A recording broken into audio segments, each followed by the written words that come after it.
Alrighty, welcome everyone. I'm Teeaboo, and I am here for Super Dimension Fortress Macross. Episode 3. It is the third day of Throwback Thursday. We continue. Also, this is my second time recording some of this intro because I realized that I did it without actually starting the recording button, which is an indicator of my current mental state. I am tired, and that should be obvious because it's like 4:30 p.m., and I woke up at 8 a.m. and passed back out for the majority of the intermediate time. Needed the sleep, I guess. Don't know. Just going with it. Totally fine. We're here for Macross, and last time on Macross, we brought out the big guns. And not just the giant space laser that accidentally fired when we tripped some kind of trap, but the big guns. Itano, missiles.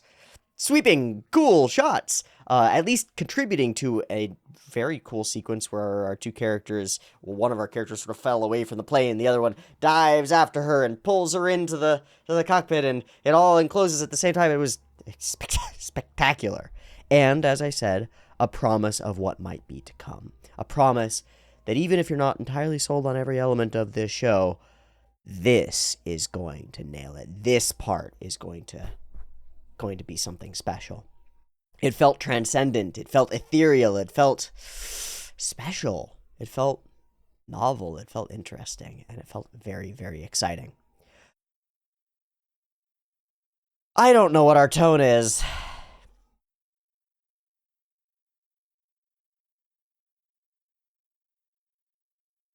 I don't understand the main character's perspective, and I don't know what our tone is.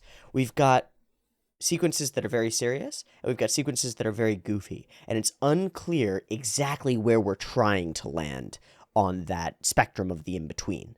There are some things in here that are absolutely satire and parody, and there are some things that feel very real and very straightforward, and it's kind of difficult to know when one is one and one is the other. The best example, I think, is the ending sequence of the last episode, where after barely dodging an incoming enemy, Hikaru turns to see Lin Minmei in danger, asleep, knocked out, passed out, I don't know. I assume in danger, and he freaks the fuck out. He screams real loud, and he blasts his gun a whole bunch. Totally weird in terms of the direction. Totally jarring. And then, a guy stumbles out of the robot, and it turns out that he's a giant, but he's also a humanoid. And the character freaks out about that and does a scene where he's, and I'm not sure what he's doing. Because my initial read of it was he's doing the edgy thing or the cool kid thing. And some people in the comments disagree, so let's turn to one of them. Johann Bauer, frequent commenter on the channel, writes, Hikaru isn't doing the edgelord arm cross. Look at his hands. He's hugging himself in shock as the weight of his world being overturned falls on him. And so, this is the moment where I'm just going to say, and I'm going to read the rest of this comment in a moment, but this is the moment where I'll say, that didn't read to me. And part of the reason that it didn't read to me is because it's in the same episode as gravity drives ripping themselves out of the top of your ship. I'm just not acclimated to the comedic or serious tone that is Macross yet. I'm just not sure where it lands. And it's going to take a little while to get acclimated to it. And it might not help that I'm watching it alongside ZZ Gundam, which has its own thematic weirdness. So, I'm curious about this, and intrigued by this feeling of not quite finding our footing yet, of willingness to experiment in that space as well, which is really cool. And I'm excited to see more of it. Let me give Johann the time of day and read through the rest of the comment, because I think it is important. All veterans in this setting are survivors of Earth's World War III and the reunification battles after the fall of the SDF-1 told the world you have bigger problems. Among those you see warriors who are spent, battle addicts, warmongers, pacifists who never fought, and pacifists who have forsworn war after surviving it.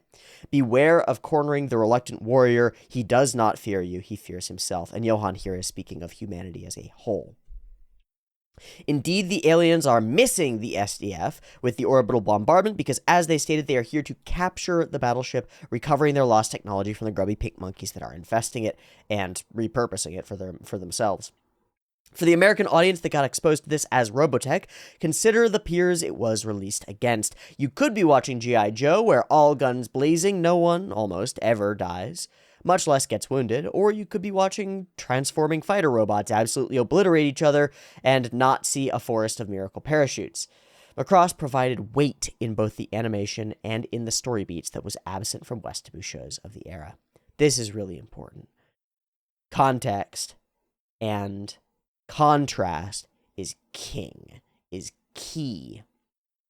What makes a show interesting about half the time is not the show itself, but the backdrop against which it is presented. If you go, what year is Star Crash?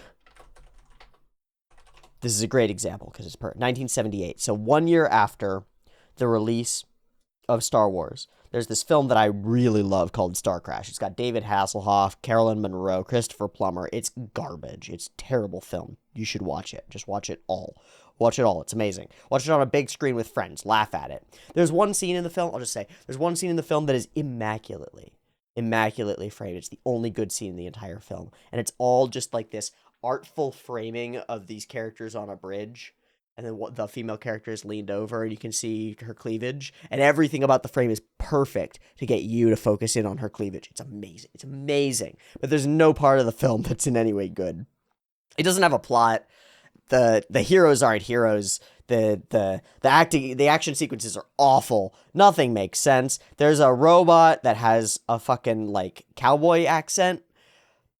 It's insanity. It's absolute insanity and it's terrible. But why do I bring it up? Because along with it were a huge sweeping swath of shitty space operas that came out right after Star Wars. And they all came out against the backdrop of a popular Star Wars. And so they all did the same damn thing. And so there was no contrast between them. And nobody cared. Half the difference between Star Wars and all of those films is not that Star Wars is somehow transcendentally high quality. Although it is. It's a remarkable film. But it's not that it's somehow transcendentally high quality. It's that it came first in most ways. It's that it hit the industry, hit the audience at a time when it was different. When the ideas presented in it were somewhat novel still. When they could make that kind of an impact. When there was contrast between it and everything that currently existed. And so, what Johan points out here is that one of the elements of Robotech or Macross that is distinct is its distinctness. It might not be that interesting or different from other shows that I've seen. It might not be that interesting compared to Gundam, for example, especially if we're talking in terms of realism or weight, right?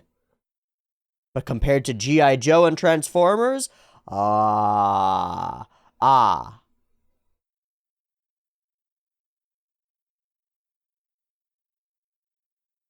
it makes sense to me. So thank you, Johan, for explaining that. It does make more sense to me. It's hard to put myself into context and just, like, not know the last 40 years of anime and film and stuff. But I can at least try, and it does help. It does help. The second comment that I want to talk about comes from Trails to the Plus. I really enjoyed this episode. It's going pretty far into both the goofy stuff and the destruction of the city, and switching between the two in surprising ways that were catching me repeatedly off guard. Me too, but I don't know that I would praise it. I just don't know. I don't know. I love the gravity drives. This is just a difference in perspective. I love the gravity drives just floating off without the ship. I guess that is what would happen if they weren't hooked up properly. Maybe the gravity field they produce is supposed to be distributed across the ship somehow, and we just messed it up because we have no experience with using them at all. I figured it was something like that. I felt like I couldn't look away without missing something, and we'd crash into the next moment before the feeling of the last one had finished. I don't think this kind of back and forth would work well for something serious that requires proper breathing room, but for an action comedy sequence, it lands pretty well in my book.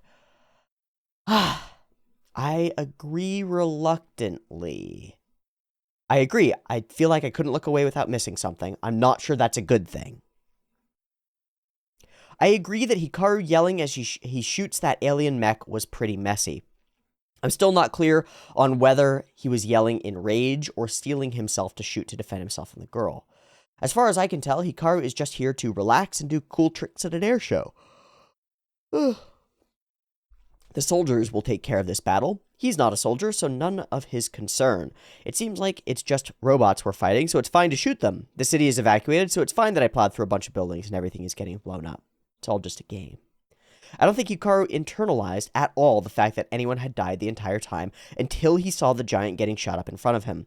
That works for me. It's just that the yell comes out of left field. Hopefully, we'll learn something that contextualizes that side of him in the future, and it's just not a random moment that doesn't connect to anything. We'll see. I don't know. I just feel like the scene could have been done a little bit differently. It felt really jarring.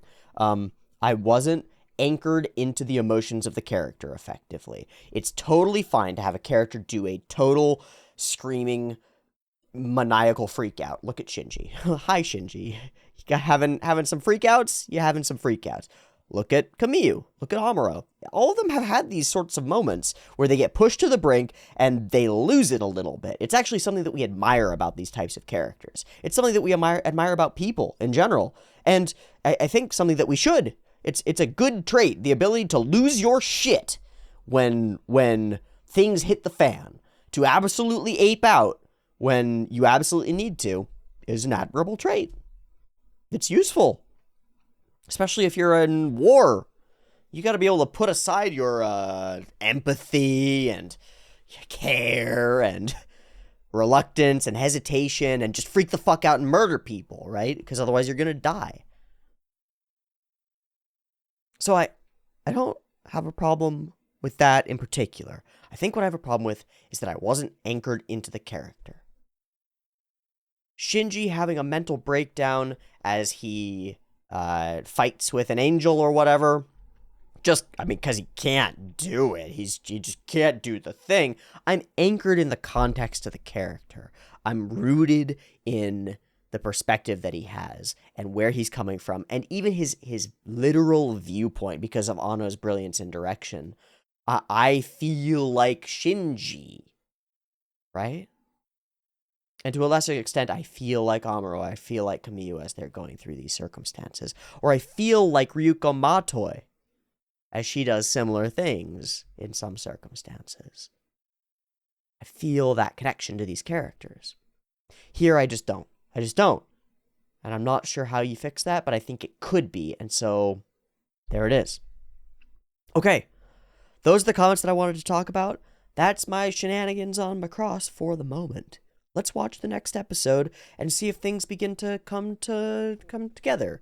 A moment to talk would be good. So far, everybody knows shit fuck. It's just like shit's fucked continuously, and it keeps getting more fucked. And there's more fighters and robots and wars and stuff. And it feels like we actually need a moment to talk and chill and think and consider. I don't know if we're going to get one. I don't know if that's the name of the game for the show, but that's what I'd really like. That proper breathing room sort of thing. Let's watch the next episode and find out. Okay, I've got episode 3 of SDF Macross, bunny hat version, up and ready to go. It's 0 seconds. There'll be 2 versions, picture-in-picture in the description. Going to continue doing that for now. Timer on YouTube, beep timer to count you down. Will be down over there somewhere. Early access on the Patreon. It's linked in the description. It's how I survive, and I'm capable of continuing to watch these videos and make them for you. If you enjoy the content, support the content. It's really helpful. Let's watch Macross. Beep timer.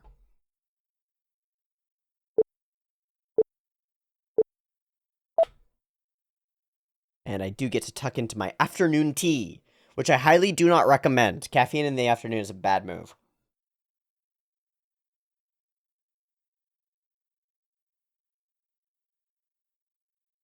Makura no Soro.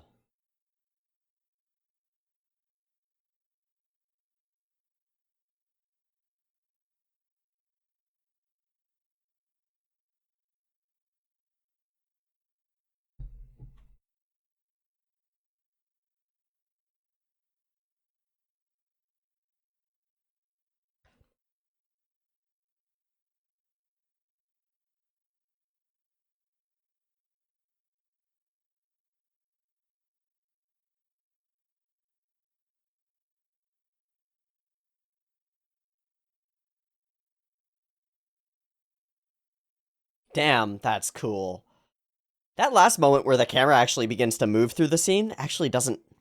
I didn't notice it before, but it's the coolest part. Someone calls these space pickles. I think that was Cody. Why would you design a ship like that? See, they don't stand out to me at all because I just think Zerg. When I see them, I just think Zerg. It's a giant bioship. It's Zerg. It makes perfect sense. All right, what are we gonna do here? Recap.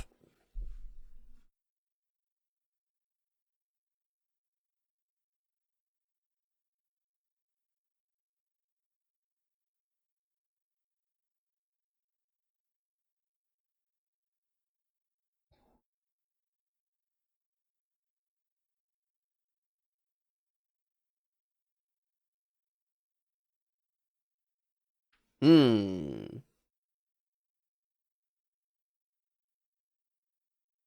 Hmm.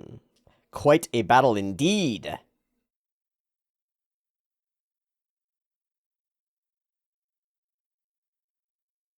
All right.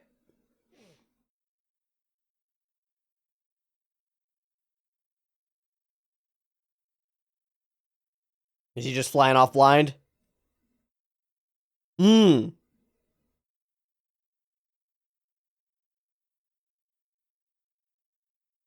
Hmm. I left something? That kid, you know. Her character design is different.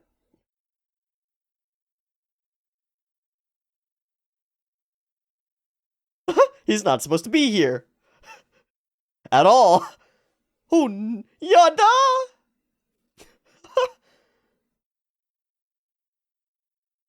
Not a civilian anymore. Glorious. Glorious battle. Oh, right, they jump. I forgot that they bounce. Okay, that was really cool. Really making the most of the transforming quality. Those were super unique.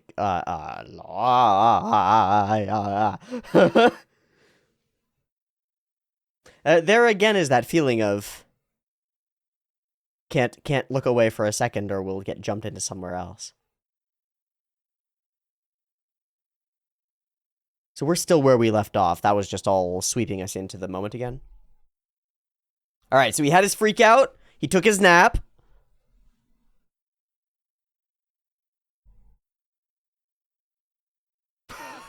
Quite a sound effect.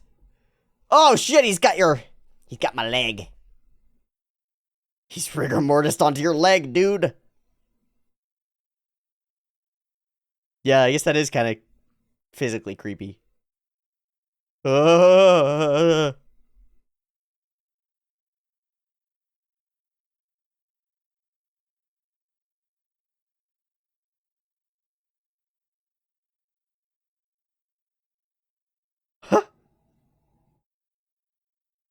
Goofing off.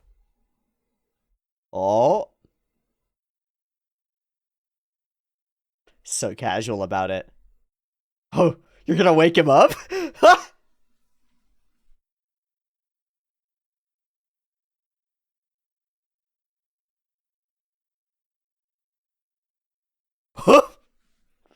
Whoa, okay. Alright, I'm just gonna take this. Ah, you son of a bitch! And just in the nick of time, we escape. And the island... Whoa, that transformation was crazy! And the island gets taken over by the enemy?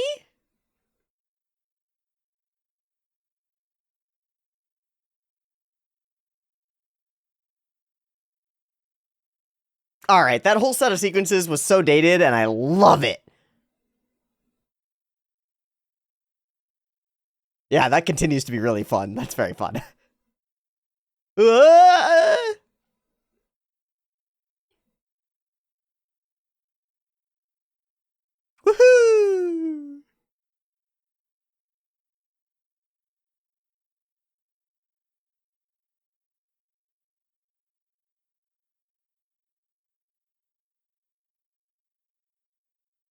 Space time! Those are feet. Those are legs. They're legs! They have to be, right?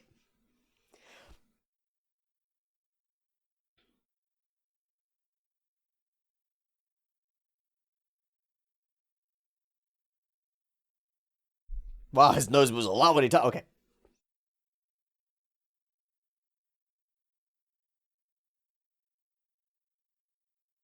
What's that? Losses? Ah. Can we delay for them? He'll make it. He'll make it.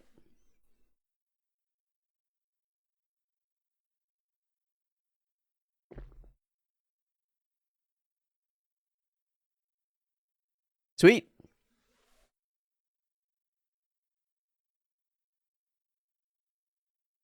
Hmm.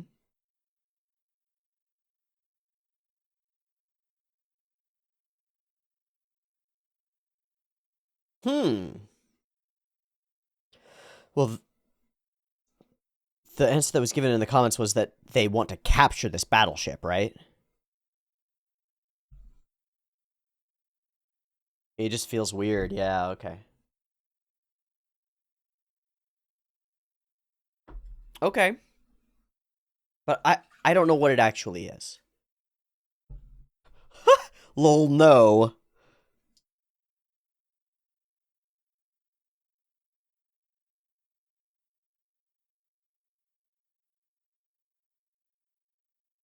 Ooh. Pretty confident in the shelter. That might be a while. Uh. Uh.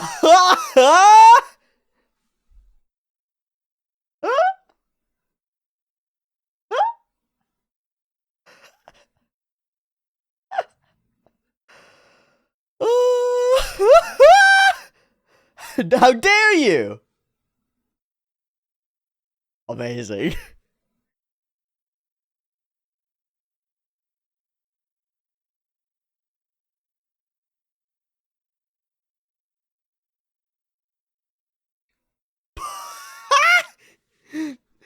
Captain Global couldn't keep it together as they joked. That's great. It's like a teacher.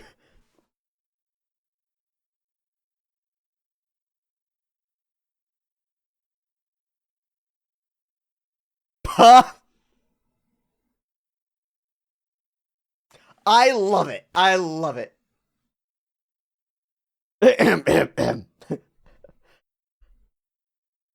Well, now we're gonna get a lot of mileage out of those cuts. All right, they came up from the sea.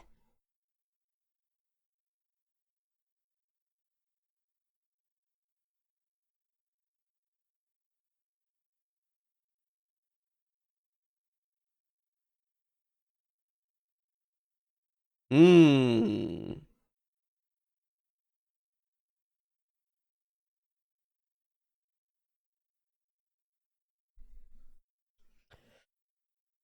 All right. A containment attack. All space pickles. Fire when ready.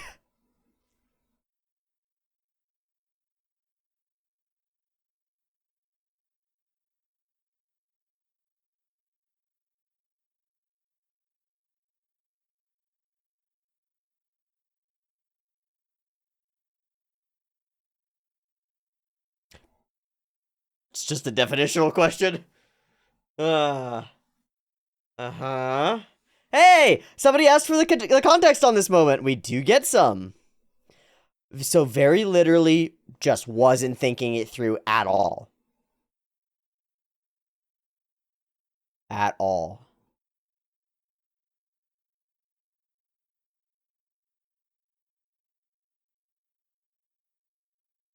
Right? She never saw.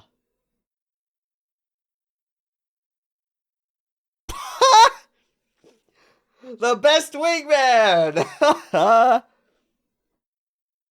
Thanks, Fokker. So mean. Oh, it's his little plane. Well, that's good.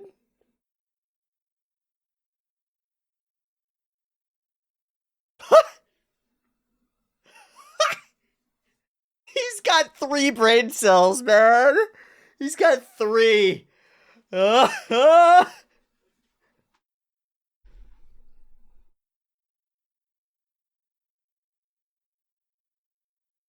Things are about to get weird. Can that plane fly in space? Of course not. It's got a fan propeller on it. What? You're gonna leave us on a giant battleship? Yeah! It's like enormous, and it's a state. It's a nation. We are gonna get lost, right? And also, they're gonna start firing on us right away, right? Oh, do they join with it? Do they gatai? Is that it? Combine and gatai, yeah. Oh. Oh.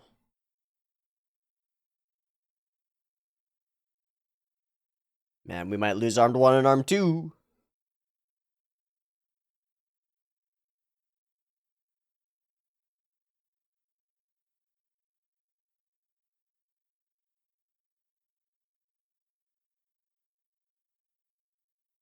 Damn space pickles.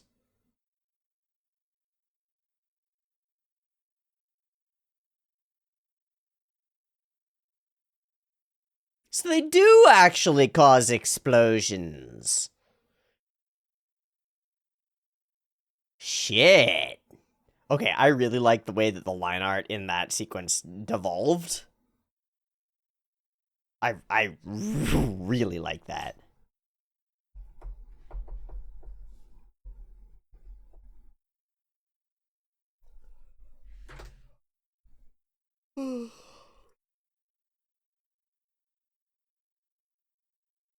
None. Impossible.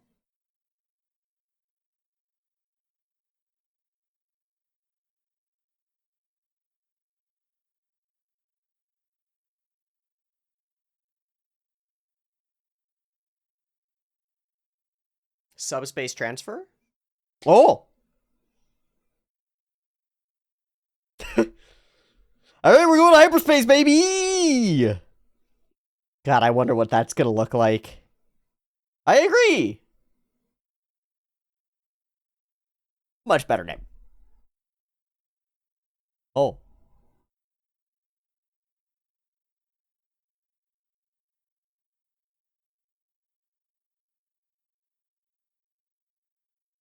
What if it causes, like, a black hole or a wormhole or something?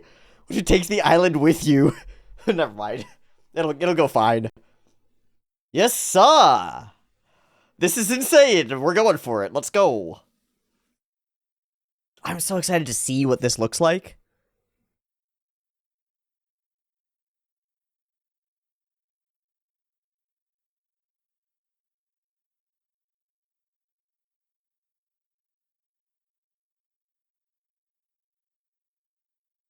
Oh, hi, fam.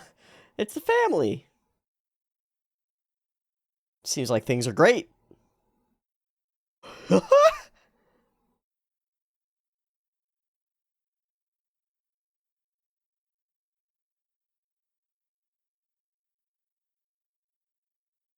That's the family. She's dead, kid. Yeah, kiddo, she's probably dead.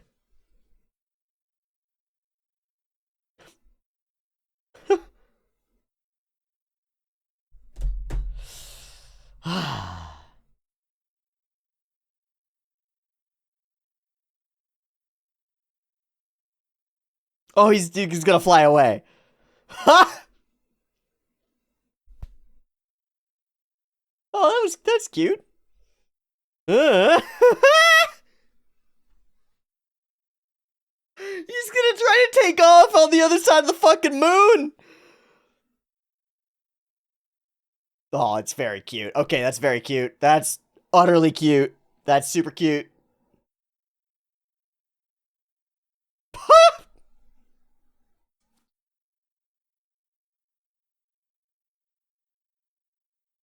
All right. So will he get off before they fold?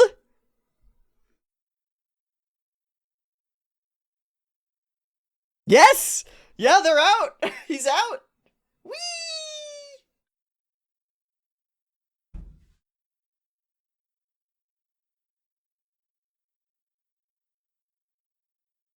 Okay, cute! What's gonna happen? They're gonna leave him behind. What an unexpected circumstance.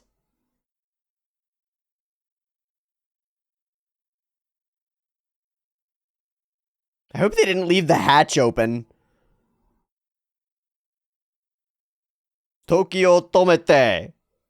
Zawarudo! Zaforudo!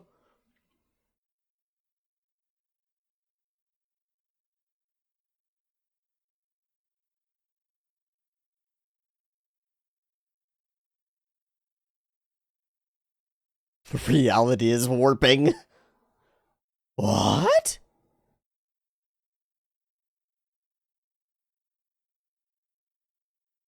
It's a whole orb around them, huh?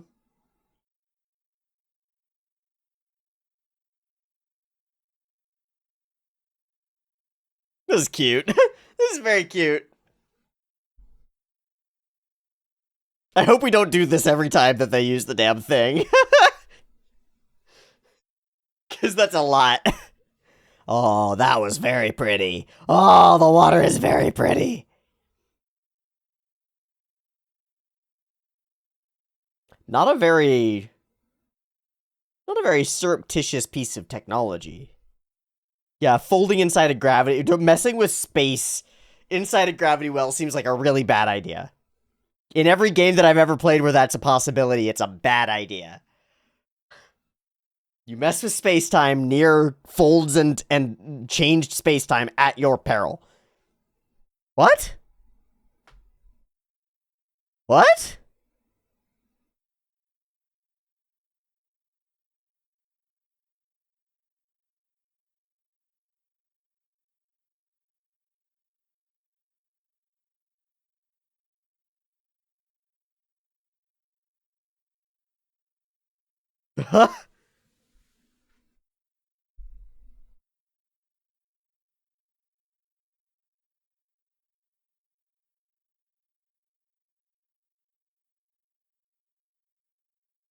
Where? What happened? Where are we?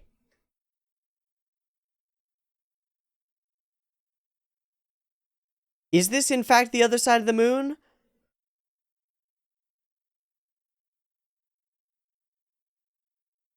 He's in space.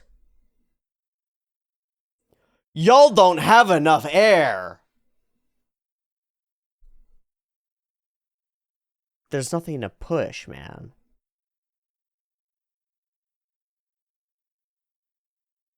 You're so excited. They're dead. You're dead.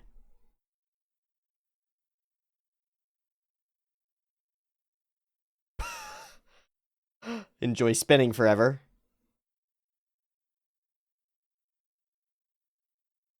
A leak? Plug it, plug it, plug it, plug it, plug it, plug it. He keeps doing this thing where he's like, she won't be able to understand the truth.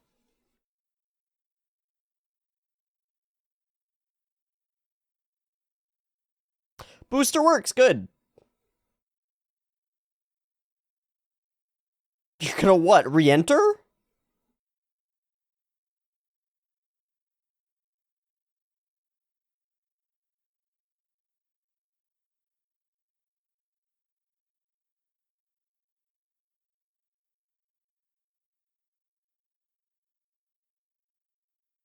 Oh my goodness!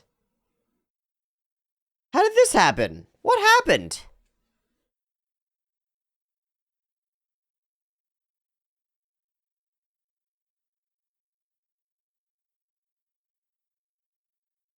So is this the Dimension Fortress or Space-Time Fortress part?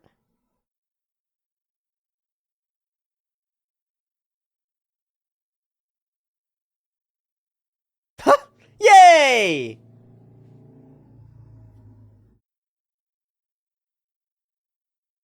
Oh, no! Oh, how convenient. And we survive. And there's air? Even though we came in through the... Okay, great. Wow.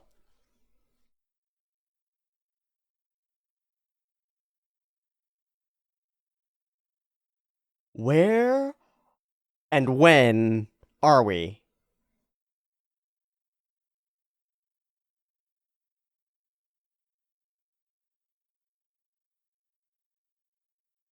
And they're on the other side of the moon? The shelter was brought with us?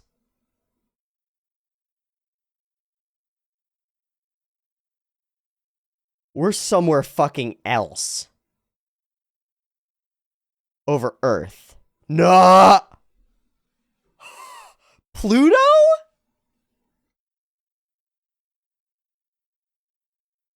Ma. Oh, no.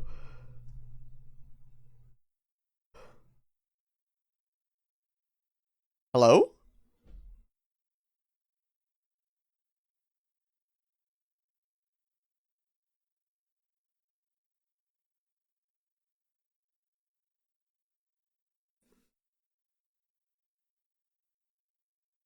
Oh, we're stuck.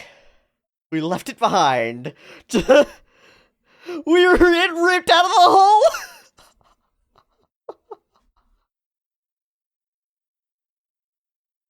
Wow. So we're stuck. And he is gonna light it this time. Yeah, might as well. Okay, so that's our play.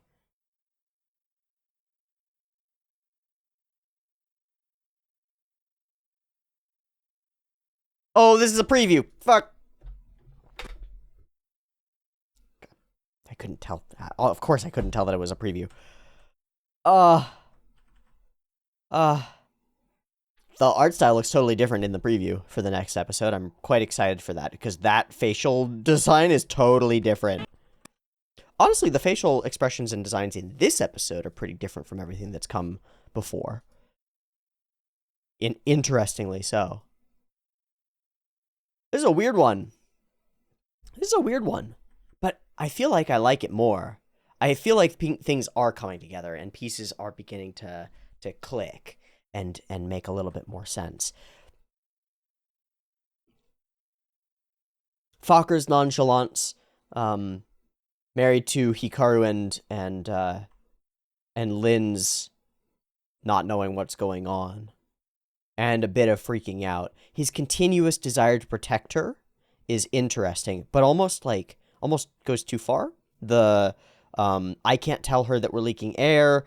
That's something that a girl shouldn't see. All of those moments are like, I think of helicopter parenting. He's trying to make sure that no damage comes to her, and I don't think that's the right way to go about things. Because in a circumstance like this, like, in my estimation, she is a useful human being who should be informed about what's going on around them in case she has ideas. That's my perspective on it. It's a pragmatic one. It's that's another brain and a set of eyes that you can turn toward things. She should know what's going on in every instance, if possible. Just if you're in a circumstance like this. I think the detachable cockpit thing is a cool idea. The idea that the whole ship is modular makes perfect sense to me. It's exactly how you'd want to build it, so... Man, if you could build spaceships, why wouldn't you build them the best way possible? And that's that. Just in the nick of time, we are pulled out by Fokker. It's a little jank, but that's fine. And then the war goes, and this sequence is really fun. We do these two dramatic angles. So this one, top right to bottom left, and then the opposite one, bottom right to top left, I think? Yeah, bottom right to top left in some way. It's actually really, it's more like mid to bottom left. But either way, we set up these two dynamic sequences, and move through them with the robots chasing Fokker, and we show the full transformation of the plane and all this cool stuff all the way through, and I really like it as a sequence. It's a well-sold action sequence for me. I like it a lot. Let's see, it's 13 where there's the explosion that I actually want to look at. We're going to get a ton of mileage out of this sequence here where the planes come in and approach. I think it's the one after that. Where the planes come in and approach, we're going to be reusing that shot whenever we can, I think, and that's a good idea. So, why are they doing what they're doing? They may be toying with us. You can't go back. They'll be fine in the shelter. No worries. I would like to go back, and Fokker says, I'll take you back personally, and Hikaru says, that's what I'm worried about. Which I think is a really, really good joke. I think it's a very, very good joke. And then they're sort of needling each other as they go through. Obasan setting up more of the character interactions between these individuals and the goofy sort of barbed banter that we're going to get between them as we move forward. I really like it. It's so much more interesting than a bland crew. It really gives them some oomph and some spice when they're at each other's throats and actually, like, making fun of each other the way that coworkers do, the way that people who've gotten to know each other do. It's really quite good. Okay, the bad guys get to bad, which is very fun. The space pickles get to space pickle, which is fine. I think that the facial expressions throughout this ride on the little cart car Jeep thing are standout. Very simple, very flat, but standout. Extremely expressive compared to what we've had before. Not just our characters getting knocked into each other, but Hikaru actively expresses his lack of comprehension. I had no idea that something like that could be in there. I didn't understand. So we get a little bit more of the context there. And then he just rubs his two brain cells together and is happy that his plane is here. You stay here, I'll be off. And there is an explosion right here that I wanted to look at. Exactly, that's the one. So, what is it about this one that strikes me as interesting? It's that the line work falls apart. Instead of the ship breaking down into contiguous solid parts and those pieces of debris flying everywhere, the actual shapes that are made up of material become warped themselves, as though we were looking at the ship through oil and it's all warpy, right? Or like a wavy mirror or something. It's becoming warped and shifted, and the texture changes, and it's done by taking all the sharp or straight lines and turning them curved or loopy or fluid, I think. So I'm just going to frame by frame forward. It begins to topple, begins to explode out, boing, boing, boing, crunch, crunch, crunch, and here, that's where it's happening. So you see all those bits of line work fall apart individually. Like each line, each portion scatters, and it's not just the explosion demolishing chunks, but they're actually falling apart and becoming sketchier, becoming less contiguous, less whole, less together. I really like the style for this. Yeah, there you go. And it gets even warpier at the very end. Almost abstract in its warpy waviness. Yeah, that's really cool. I like that a lot. I like it a lot. Very unique. There are so many ways to do explosions, and that's a unique one. And that's really interesting because, especially when it comes to space battles, since Genge Eiyu Densetsu, I've seen hundreds and hundreds of explosions, and none of them looked exactly like that, and that's pretty cool. It's pretty cool. And we end up... Oh, no, that's just the blast. That happens later. The ending up somewhere else is after. Prepare the subspace transfer system. And he does a couple of sweeping, expressive moments. There's one a little bit later when he says, "We're going to do it. What else are we going to do? Not try?" And he's got his hand out, and they're cute moments. Things in the shelter don't seem so bad. People seem to be doing quite okay and making food in here. They believe wholeheartedly in Minmay, so that's good. And away we go in order to escape for ourselves and continue to tie these characters together. These moments of interaction as she's sitting on his lap and as they're together and they're looking at each other and laughing and all these things. This is spending time with the characters. This is them spending time with each other. It's really building up the basic foundations for us to buy into their romance as it moves forward. And I think it's quite good. It's really simple. You just need to put your characters together in a bunch of circumstances. It's really simple, but it is the necessary foundation for making that believable. And so to do it right is to do it right.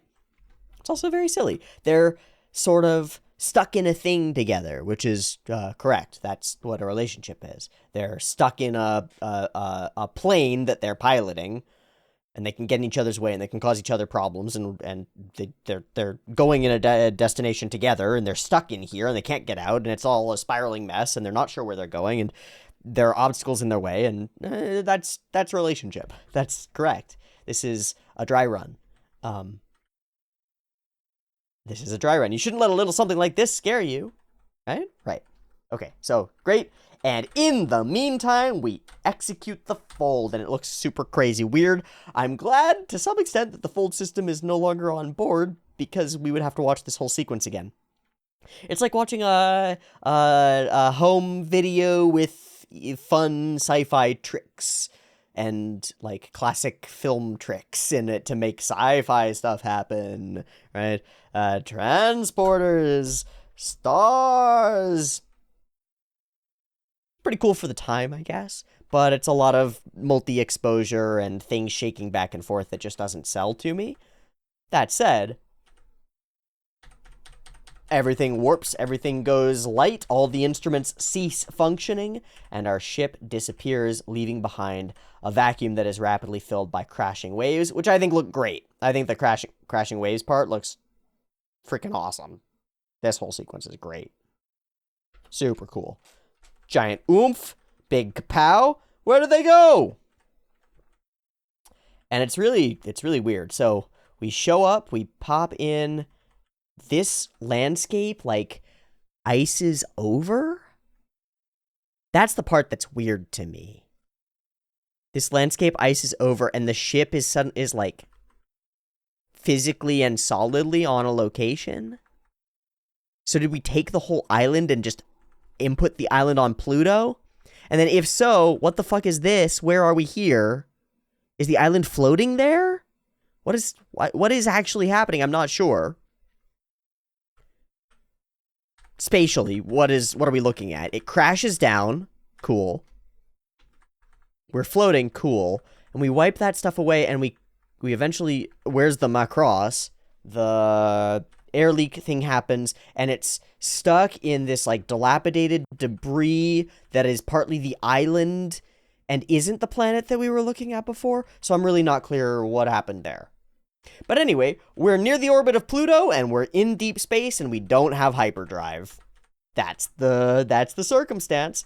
They managed to drop in through a hole in the wall and giggle to themselves as they're uncertain what their current fate actually is.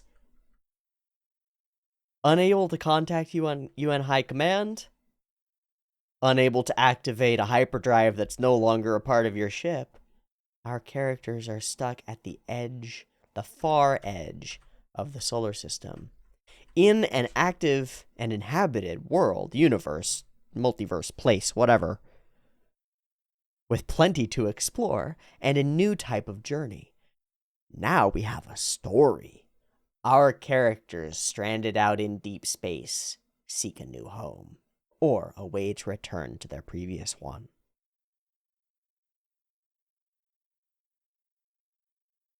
Yeah. How far away is Pluto? 3.1415 billion miles, which is 5.5 light hours. So it's not that far. Just 3.1415 billion miles.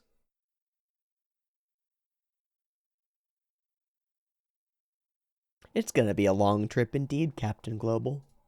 It's going to be a long trip indeed. Curious. So that's a cool development. That's a serious inflection point. This is part of what I was worried about, is that we were going to dilly-dally dawdle in the same space for forever. The aliens are going to attack us, and we're here on the Earth, and the Macross is around, and we fight them off, and it just happens again. Ugh. Nothing changes. Ugh. Nope. Things have changed. We're no longer on Earth. We're stuck in space.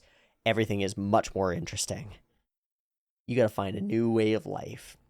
Gotta integrate with those all the people who are in the shelter, who are civilians. We've got a mixed civilian military populace. The Macross is fully decked out with all these ships and fighters. I presume or assume that they've got the food and water and air recycling capacity to last essentially indefinitely, and maybe even to exist as a bastion of humanity floating in deep space for a while. But now we have something to battle for. Home has been taken away from us. We have to rely on all this alien technology and our own ingenuity and on each other in order to get back there. And that starts to bring Lin Min-May's position into more potential perspective, because uniting the people is the realm of the artist and the performer. So bringing that in starts to make sense. Fascinating. Developments in Macross. Things change. We're on Pluto now, or around it. Gonna have to see how that plays out. Thanks so much for watching this week's episode of Macross. I hope you enjoyed it. I hope you enjoyed that we made progress and things happened. It's very exciting. And I hope to catch you next week as we find out what we do in that circumstance and how everybody reacts to discovering that they are far, far from home. Thanks so much for watching. I'll see you next week for more Macross. Support the channel on the Patreon for early access, and I'll see you there. Peace!